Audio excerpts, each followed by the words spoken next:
Perhaps before we get into some of the twists and turns within the series, we could start off by just talking about where do you begin when you're going into series 3 of an already established drama.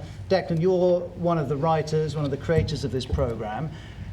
Is there a morning where you sit down and go, right, blank piece of paper, series 3, or is it not quite like that? Yeah, it is pretty much like that, actually. Yeah. And so where we begin is with police officers, some of them serving, some of them retired.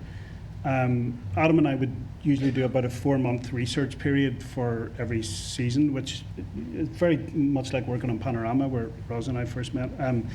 So you meet a lot of people, you talk to them, and you kind of ask them what's going on and what the challenges are, and they tell you things about the nature of organised crime in Belfast, about the use of the app, which is how most people get their drugs in Belfast now, and children in care homes being exploited. You'll see in later episodes we kind of widen out the criminal horizons to look at what exactly Dana and Fogarty are up to and why Northern Ireland is so important to them. So that's how it begins, really. We just talk to a lot of people, and we end up one day with a lot of files in front of us, a lot of information, and a lot of stuff going through our heads, and we just try and turn it into drama. And for those of you playing the characters, Katherine, when would you find out what's next for your character? What stage in the process? Pretty early on, to be honest. Luckily, we're always in contact with Declan, and it's a phone call away, so we're always in the process. Is there a Blue Lights WhatsApp, or how does it work? Yeah. There's a few. There is one. There's a few that I'm not There's allowed to. several. Blue Lights WhatsApp, What couples WhatsApp, and then broadcast WhatsApp, cooking one, baking one, and do you, when you're waiting to hear, do you get nervous? Do you get nervous waiting to hear what's going to happen with your character? Yeah, I guess so. I mean, you never know what's going to happen, and you've always got that thing in the back of your head after Jerry's very sad fate in the first series. You know, no one's safe, kind of a thing. But so far, it's been okay. So we're good. And then, Cathy, you're in a different situation because in this episode, you're establishing a new character in the series, and it looks like it's going to be a pivotal one. Yes, and because the writing's so good, I've always felt that when the writing's good, I trust the writer. So, you mentioned about nervousness, and I just think it's in safe hands. And Abigail, I had quite a few scenes with her, and also Charlie, who is here. I loved working with Charlie, who played Fogarty. It's funny because I can't say anything, can I? Because I'll give stuff away. But I think for me, the stuff, when the writing is good, I trust the writer, even if whatever happens to my character, because the story is if it's a good story, I'm okay about it. You're right, you can't give away too many spoilers, though we are looking for lots of other information about how the series has come together. I should mention, those of you who are journalists, what we hear this evening is under embargo, and when you want to hear when the embargo is going to be lifted, Una Maguire from Milk Publicity can give you the details on that. Sean, I wonder, when you get the brief from the writers, from the team, and they say, okay, this is the direction for your character and the relationships that Grace has, is there any to and fro, or is that a kind of done deal, or are you able to say, I don't think she would do that? Well, again, what Cathy said, the writing's really good. It's there, so you trust it.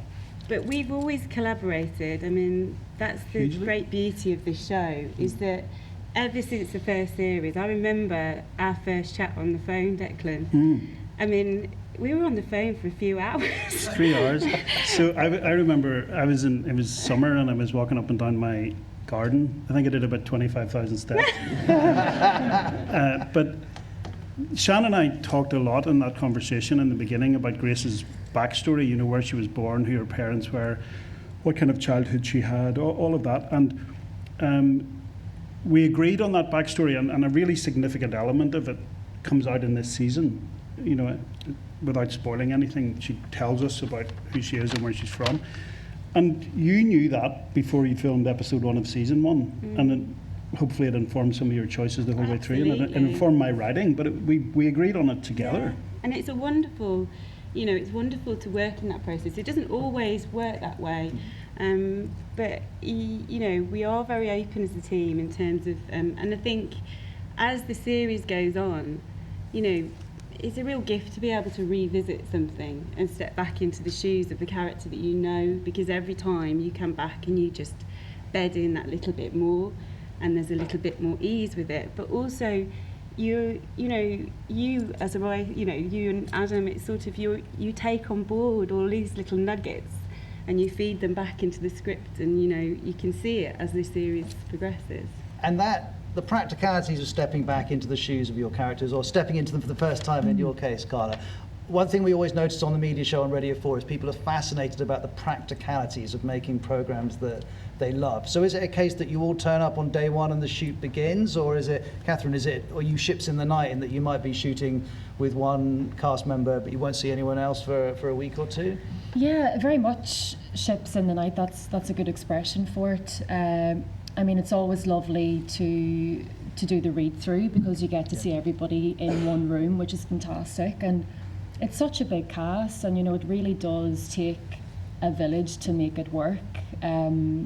So yeah, I mean, in terms of the practicalities, there's a lot of research that goes into it, and also, yeah, just getting to the grips of what's going on this season, and internally doing what you need to do to get the story.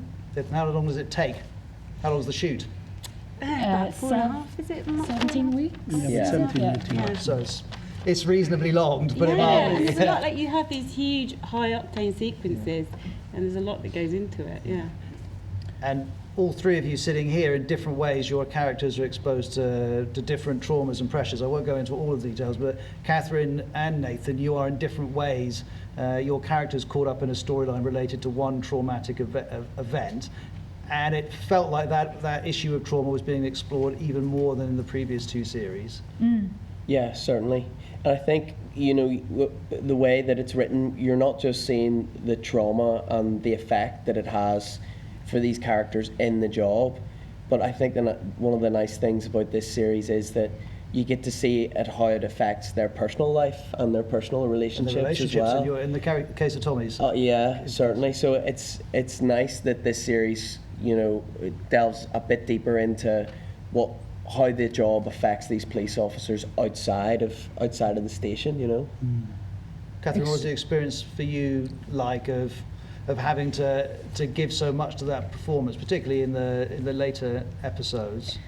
Yeah, it's an interesting one. I mean, it's interesting to see how trauma affects different people in different ways, and for Annie as well, grief. There's a lot of grief within this season, and to see that at the forefront, and it's such a heavy topic, especially for an actor. So you need to protect yourself first, and not to delve into making sure that you're okay as an actor, and but also doing it with integrity, and doing it with, you know, doing the storyline justice. Kathy, you're on the other side of the equation, because you and some of the other cast members are causing quite a lot of trauma for people. How did you approach the part? I mean, look, after watching the first two series, if I wasn't an actor, I'd have become a police officer. I was so passionate about them. But the one thing I love about this world, and there's many, but there's good acting. I just wanted to shout out Angela Griffin and Jack Casey as well. Oh, yeah, directors. The directors that are here. Do you want to stand up? The thing is that because I was in and out of it a lot, I needed that continuity. I'd come back in and I'd go to them, and just, I was working on 2 other jobs at the same time. So that anchor of where am I? And they were always there. But what I love about work, for me, I think I got really excited because I thought, yes, it does show these ordinary, extraordinary heroes. But also, the series may even bring about change. Because yes, I play a career criminal, but what are we going to do? Yeah, these are heroes. But we all, you know, I just thought, my God, it made me think about the needs to be, and Declan didn't say this to me or anything, but it's just what I thought from the work, opportunities for people to get out of that life, like Sandy, you know, and I thought, how much of that is there around once you're involved But in Kathy, this you raise an crime? interesting point. Declan, when you're setting out writing this along with your co-writer Adam, are you doing it to affect change? Is that one of the goals? Are you doing it to inspire people to become police officers? I'm not saying you do, but No, I, it's- from the thought of it, But I just you know, was it's, sometimes it might be gratifying to hear, you know, say from cops in Northern Ireland that they feel it is changing people's perceptions. But it's not why what we set out to do. We really just set out to make a kind of entertaining show based on character. And I think if you start screenwriting or creating anything with a kind of agenda to say we're going to change something. I used to do that in journalism. I used to feel I want to change the world. But here I just want people to watch it, please. The thing is, I'm not saying And the rest is that's the what rest you're is doing, I know exactly what but something can come from that Yeah, unintentionally. unintentionally it can. Now, lots of as you saw in that first episode, there are lots of fantastic moments of writing, some terribly upsetting, some funny, some just stay with you. And one phrase that stayed with me from watching the first 2 or 3 episodes was the 2-year fade, which is not a concept that I had ever heard of before watching this. And Siân, Grace appears to be hitting some form of 2-year fade. For people who don't know what that means, just explain it. Well, yeah, I mean, Declan, you know, this is a genuine thing that when you're in the force, after, you know, your 2 years and probation period is over, you sort of, I mean, in Grace's case, she's frustrated that she isn't able to bring about the change that she would like. And also, she's a people's person. Yeah. She wants to help individuals directly, and and it's trying to marry that with the reality of what this job is and the protocols that happen. So yes, at this moment in time, she's deeply frustrated, but she pulls the thread, and you'll see what happens. What about Tommy? Is he hitting a 2-year fade? Yeah, I think for Tommy, it's more like he's coming to the end of these 2 years and he's just still trying to find out, exactly what it is, what direction he wants to move in the police. I think, thanks to his mentors that he's had in previous series, he's pretty firm and pretty certain that he's staying there. I think he likes it and he gets a lot from doing the job. But I think for him, the 2-year fade is more about what direction he exactly wants to move. Obviously originally he was on the fast track program and sort of was convinced to come away from that. And yeah, he's just trying to navigate where he sees the rest of his career in the police going, I think. Katherine, what about Annie? Because as you've alluded to, she's obviously got this very pressing, upsetting personal situation with the health of her mother. That's inevitably going to distract her to some degree away from her commitment to policing. Massively. I suppose she's no longer this rookie with wide-eyed naivety. She still has the attitude, bearing in mind, but so she's a lot more polished, but she does have, there's still a lot of sacrifices that are being made. And one of the big themes that runs through the series, as we've already seen, is organised crime. This must have been a very deliberate decision that, Declan, as you were going into Series 3, this would be one of the big themes. Yeah. You could have picked any number of big themes, so why this one? So I think Northern Ireland's changing, and the role of paramilitaries is changing. International organised crime is becoming far more prevalent. Northern Ireland has been used as a transit zone for cocaine smuggling to here. These were all issues that we, and there's a certain sense of kind of professional capture when organised criminals move into a city, like Colley articulated there, where they have to get lawyers on board and they need accountants, they need to move money. So this was all stuff that was coming to us from conversations that I had. People were telling me that this was the new landscape, and one of the things that's important to me about Blue Lights is to just keep moving on, to have every season feel different and feel current. So there were a lot of reasons to kind of to go down this route, and without doing any spoilers, I mean, the panorama that went out on Monday night is very, very close to where this season goes. For people who didn't see that. Well, you don't want to give too many. Look it up on iPlayer, yeah, it's and you can take as much or as little of it it's about, yeah, as you cocaine want to. smuggling. But Cathy, your character, Dana, is a new addition, not just because you're new in the cast, but here is someone deeply involved in crime, but who is presenting within the community as being an absolutely stand-up person. And at this stage in the series, the police don't have any links between you and the characters that they've been monitoring more closely. That's right, and she doesn't want attention. She was described by Angela, I think it was, as a snow leopard. A snow leopard is it doesn't come out very much. It's hidden, and also Declan talked about being a sociopath, and I didn't know what that was.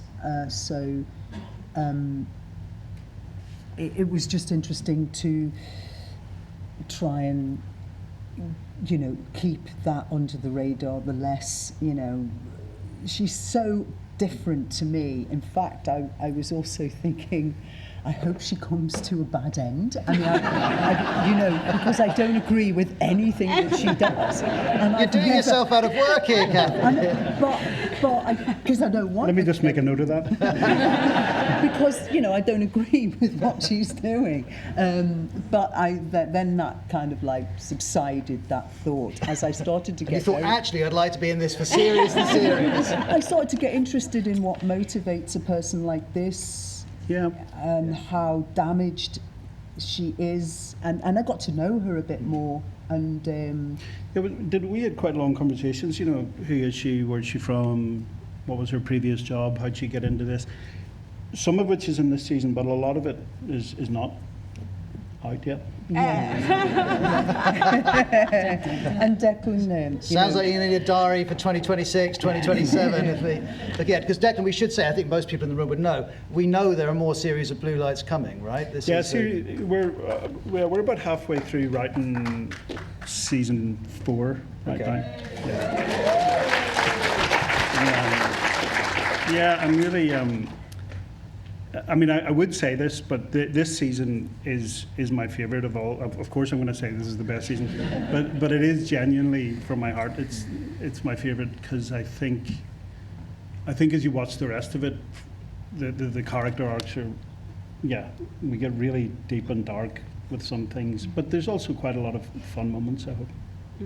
I've only seen half of it, but it's my favourite so far. Good. The first two were setting a high bar. Now, I did do an event, I can't remember how long ago it was, Declan and Siân, it was a couple of years ago after the first series, and we were doing a similar type of event as this with people in the crowd, and of course I asked Siân whether Grace and Stevie were going to become an item, and she wouldn't give me an answer, quite rightly, but needless to say that got resolved. So where have we got to?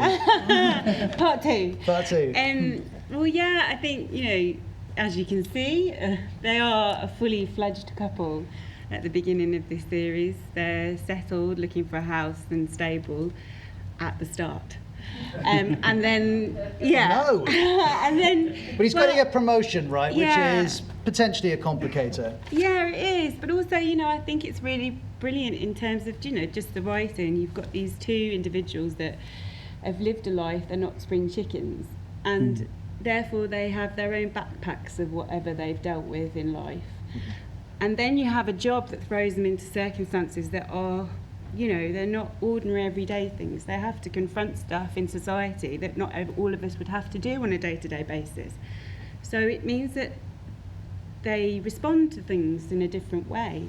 And I think in this series, you see that they are different people and they deal with it differently. And you have to see how they navigate that. Yeah.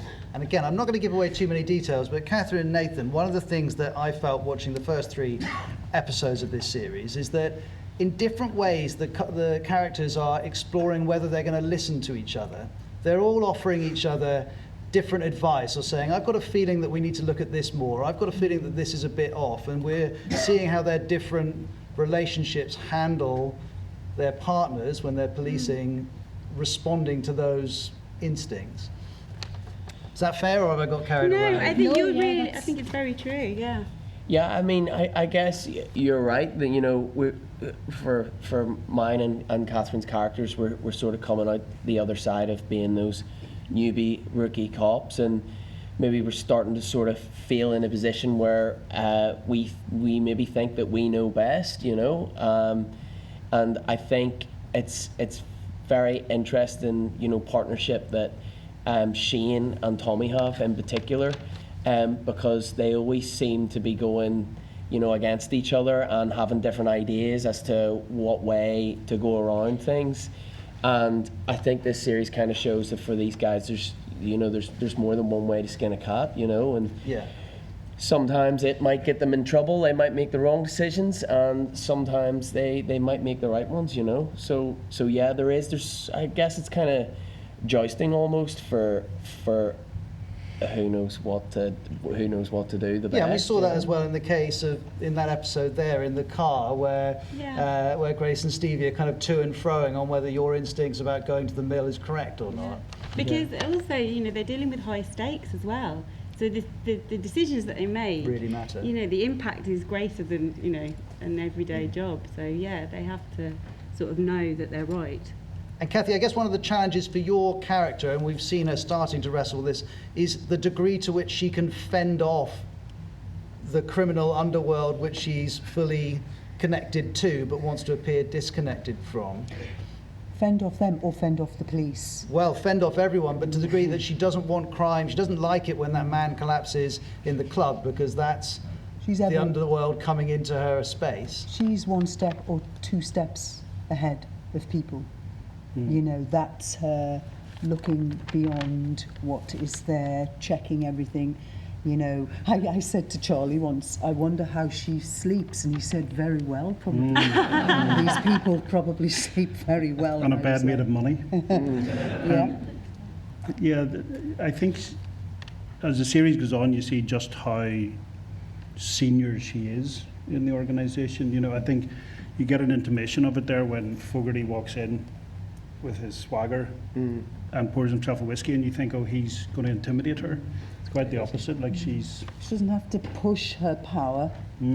she's just the boss. People who are very powerful don't tend to need to shout about it, you know. But I just like the involvement I've had with a little bit with Declan about her origins. Yeah. I did a backstory, showed it to him. I'm fine if that isn't taken up. Sounds like more of that's going to come out, not just even in this series, but in future series too. I've got to ask you about Belfast, because of course some dramas are fantastically popular and loved, but aren't necessarily really closely intertwined with one location. Clearly in the case of Blue Lights, that very much is the case. Catherine, what have you seen about the impact that the drama's having on the city and the connection that the city has with you as actors and you as characters?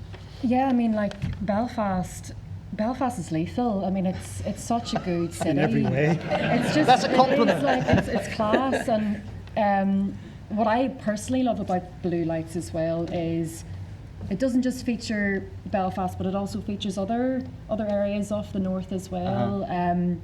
Annie's from the Glens of Antrim, which is absolutely gorgeous, and it really does have its own personality, and I think what makes it what it is the authenticity and the humour, and you know, it's good crack. Nathan, what about you? As the series have gone on, it's become more and more high profile. How is it being in the city? Yeah, it's actually great. You know, when we first started this you know, filming the series, you're playing a police officer in Belfast, which growing up there, you know the sort of things about police officers in Belfast. You know, they're not always the most welcomed people in around the city. But it's the reception of people from Belfast has been anything but that. You know, you'd be walking down the street and you know, people are always so positive about it, and you know, I think the nicest ones that you hear sometimes you'll be out somewhere and somebody will come up and say, oh, are you Tommy from Blue Lights? And I say, yeah, I'm Tommy from Blue Lights. And they'll say, well, I am actually a police officer. And I just want to let you know that the show is fantastic. You know, it's truthful and and you have done a great job. And to hear it from those guys, you know, that I think the feedback from those guys is the best. You know, because I can imagine. you're doing everything you can to try and, Yeah. Do it justice. Yeah. And Do you all feel a pressure when you're representing a city in such detail to get, especially a city that many of you know so well? Do you feel a pressure to get it right? It's a huge responsibility, like Adam and I are from there, we live there, and we'd like to stay living there. So you do want to get it right, yes. I was just noticing when Nathan was talking there that both he and I are dressed like Johnny Cash tonight, which is probably appropriate. But yeah, no, I feel it's sometimes it actually feels like a kind of an onerous responsibility, because particularly when we look at history, you're dealing with really big contentious issues, and you have to not be didactic or dogmatic about them. You have to try and give we live in a small city with a lot of narratives, and my biggest challenge is trying to balance them. All right. Well, the good news for all of you is we're going to have about 10 minutes for you to ask questions of our panel. I just want to ask one more question of all of you before we do that. Everyone here has seen one of the episodes. There's plenty more to come. What are you most excited about in terms of what fans of Blue Lights are going to get as the series evolves in the coming weeks and months? God, there's so much to unpack in this series. Like, it's just going to be, well, I hope people enjoy it. I think, like Declan, it's just, it digs deep. It digs deep. And it reveals a lot. What about you, Katherine? What I love about this, I'm sorry, is there's not I don't think, some of the most exciting parts, there isn't a gunshot. There's no kind of gratuitous, and I'm looking forward to people's reaction of a particular moment that I gasped with absolute. I think we've already gasped several times just in this first episode, to be honest. What about you, Katherine? I think just how they change as characters, and what they're confronted with, not only physically but also within themselves, what they're confronted with. Because they're nowhere near as green as they were when they started out. Green. Yeah. But yeah, and I think for me, specifically just with Tommy, I feel at the end of this series, people are going to really see, where Tommy's future might lie, or, at the direction that he sort of maybe could end up going in.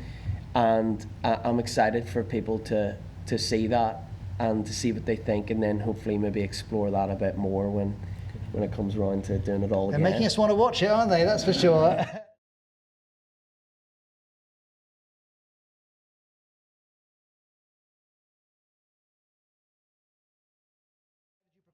I think Declan and Amanda approached my agent, but I just wanted to say about multifaceted actors. I think you're only as good as the team you're in, So I'm in really, their commitment has enhanced mine. Preparation, not a lot, but as much research as I could. I watched something about the Irish cartel. Other things about Northern Ireland, thinking about her from a black perspective as well. What was her history? And I'd played recently a lot of characters that were kind of pious, so for me it was really good to come and play a villain. But also I was getting some comments from some people, about, you got to be careful about how that's portrayed, being a black actor, because of the history of how we've been portrayed before. But preparation, a lot, talking to Declan, doing a bit of research, sociopathy. I read a book that Jack read as well, Sociopath, and looked into that. And it just developed as I was working. I didn't have all the answers before I began shooting.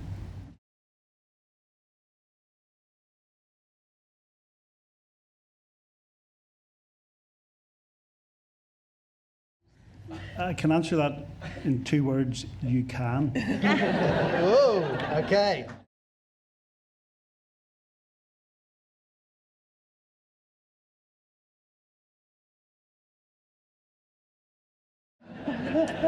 I just felt like it. No, I'm going to give you the short answer. It's about, so in some ways, when you think about a show in Northern Ireland, like loss is a big part of our narrative, right? And I don't like any shows, or certainly cop shows, where a member of the team dies and 2 episodes later they're gone. So a big part of our life in Northern Ireland is like memory and painful memory. So Jerry's still kind of a presence. We still reference him a lot, and these guys still think about him and talk about him a lot.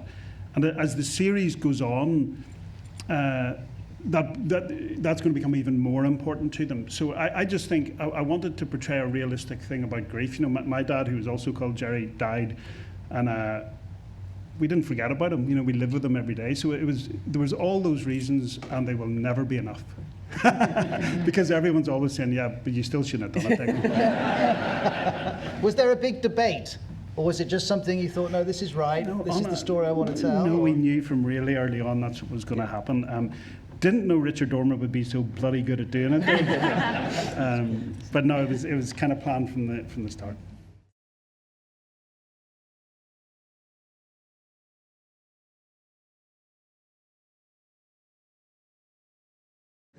Yeah, you get to see a lot of Michael. So part of the idea for the show is we widen out the city, we widen out the criminal story, but I also want to look at other aspects of the police. C3 Intelligence, formerly known as Special Branch, really interesting area, and C1 means organised crime. You need a little dictionary to understand them all. But yeah, so Michael, obviously, as we all know, is just a phenomenal actor. And I'm sure Cathy felt this too. It's probably difficult coming into season 3 into a show that has had success with a cast who know each other really well. But not only did these guys really ace it in terms of on screen, they just fit it into the family really well. And I think you'll find Colley he's both an enigma and a joy in this season, and I love writing him. I just love writing him, and then, as every single actor does, they take that and interpret it in ways I hadn't expected, which is what Michael did, and it's great. So yes, you're going to see loads of him. Actually, he's in every episode.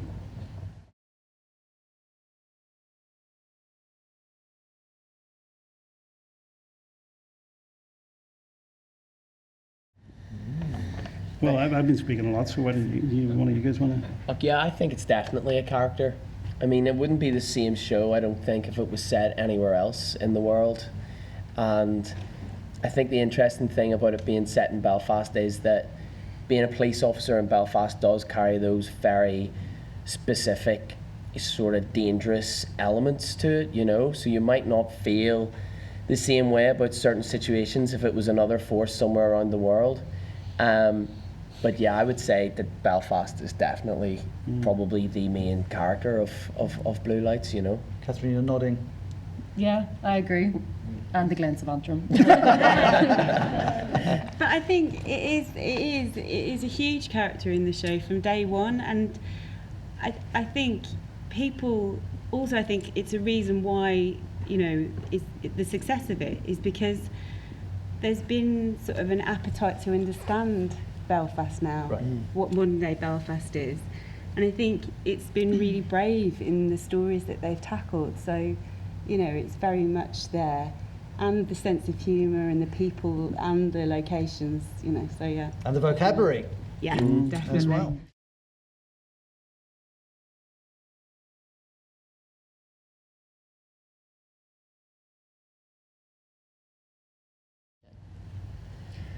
Yeah, a few. That was a knowing look there between the two of you.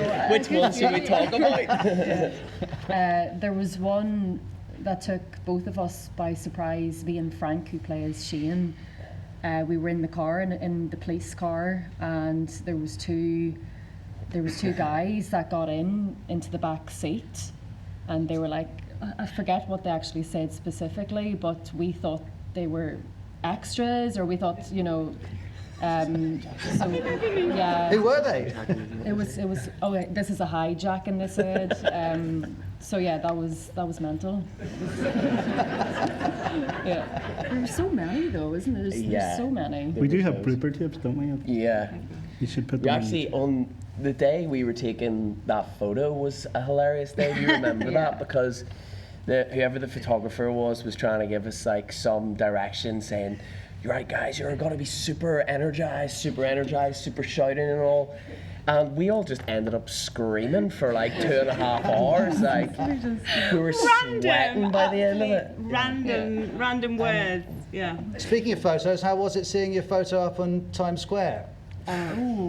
Yeah, that Yeah. was That really was crazy. unbelievable. It still feels like it didn't really happen. I remember we were in the vehicle going to Times Square, and somebody wound the window down, and I think Declan, you pointed out on top of one of the yellow cabs One of the cabs, yeah. with our faces, and we were all like, "What?" I mean, that's just that's crazy. That's just can't take it on board. And then when we got to Times Square, they dropped us off, and we were walking through, and they said, it'll be it. But I don't think any of us realised.